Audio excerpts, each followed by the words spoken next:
విజయవాడలో పెద్ద రోడ్ లేదంటే బీఆర్టీఎస్ రోడ్డే ఇప్పుడు ఉన్న వాటి అన్నిట్లో పెద్దది. బందర్ రోడ్డు, ఏలూరు రోడ్డు పెద్దవే కానీ హైదరాబాదులో ఒక సింగిల్ రోడ్డుకి ఎక్కువ, అక్కడున్న డబుల్ త్రిబుల్ రోడ్డుకి తక్కువ. దాంట్లో ఇప్పుడు రాజధాని అయ్యాక అసలే ట్రాఫిక్లు బాగా నానా తిప్పలు పడుతున్నారు. ఇక ముఖ్యమంత్రి మంత్రులు వచ్చినప్పుడు ఆపేసేటటువంటి ట్రాఫిక్ల వల్ల మరొక తిప్పలు.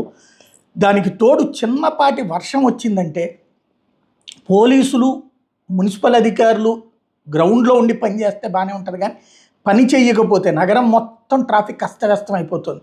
ప్రత్యామ్నాయ రోడ్లు వెతుక్కుంటూ వాహనాలు ఇరుకు సందుల్లోకి వెళ్ళిపోతున్నారు. దాంతో అక్కడ ఇరుక్కుపోతున్నారు.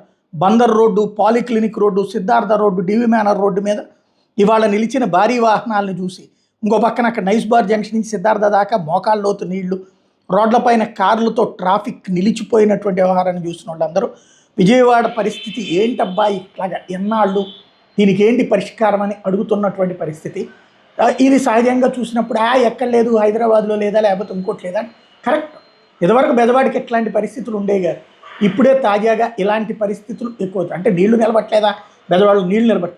కానీ ట్రాఫిక్ని ఇక్కడ మెయిన్ ఏంటంటే రెగ్యులరైజేషన్.